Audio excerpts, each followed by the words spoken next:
The following is a sneak peek for Patreon. Hello and welcome to the history of wrestling, as told by the Sky Genie. In this series, I'll take you back for the history of wrestlers, matches, companies, and more. Researching wrestling has been a hobby of mine for years, so why not share some knowledge? Now, a lot of this show will be facts and knowledge that you could probably find on Wikipedia, the Wrestling Observer, and a lot of other places that have the history of pro wrestling throughout the world.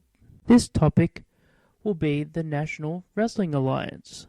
With the recent purchase of the National Wrestling Alliance from Smashing Pumpkins' Billy Corrigan, I figure what better way to start with than the National Wrestling Alliance.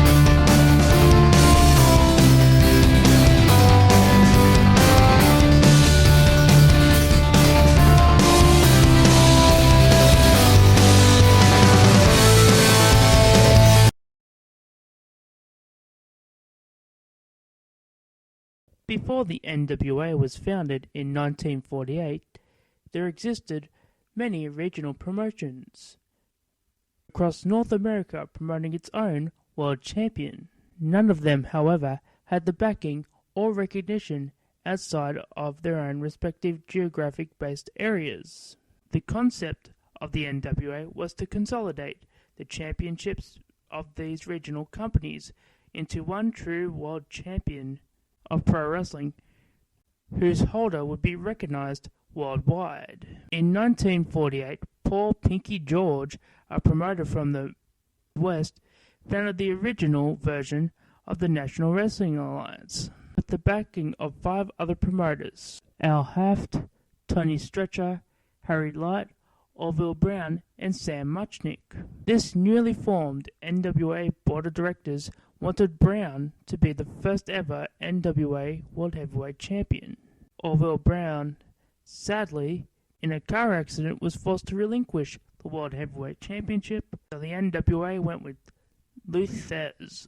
During the second reign of Lou Thesz, the title was further unified with several more previously competing world titles, such as those recognized jointly by the National Wrestling Association and the American Wrestling Alliance in Boston, plus other versions promoted in the Los Angeles Olympic Auditorium. This legitimized the NWA's claim that its title was a unified world title, and its lineage continues to this day. The NWA board members was divided up in North America as well as Japan into territories that each promoter would own and operate in.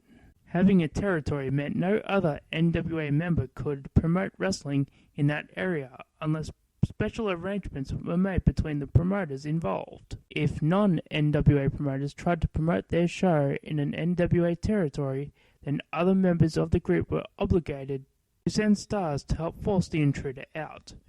Reportedly, threats of violence and physical retaliation were used against any promoters who disregarded this territory system.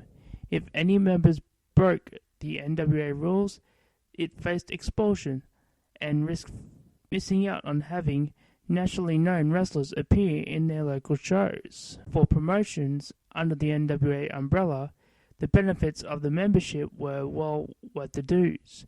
Usually, the NWA president's territory was the main territory of the entire alliance. Beyond the benefits of having other promotions draw on in case of an intruder, each territory received periodically guest visits from the NWA World Champion.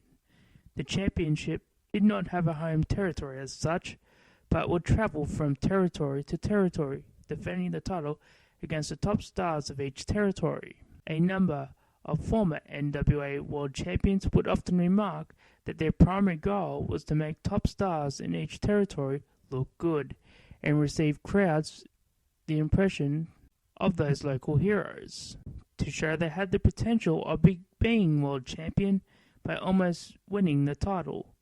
Many promotions would build up the appearance of the NWA champion weeks or months in advance, making the local world title matches that much more special, and the shows they headlined were more lucrative.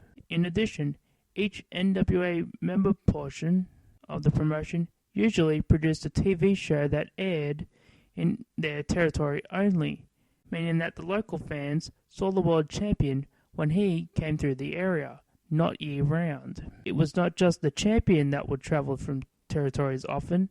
Wrestlers from different areas would often come to territory, often the heels/bad guys, and run an angle or two with its top local faces/good guys. Also, if the local fans got tired of a wrestler, he could go to a whole new area and perform the same act for a new audience, who would think the act was brand new.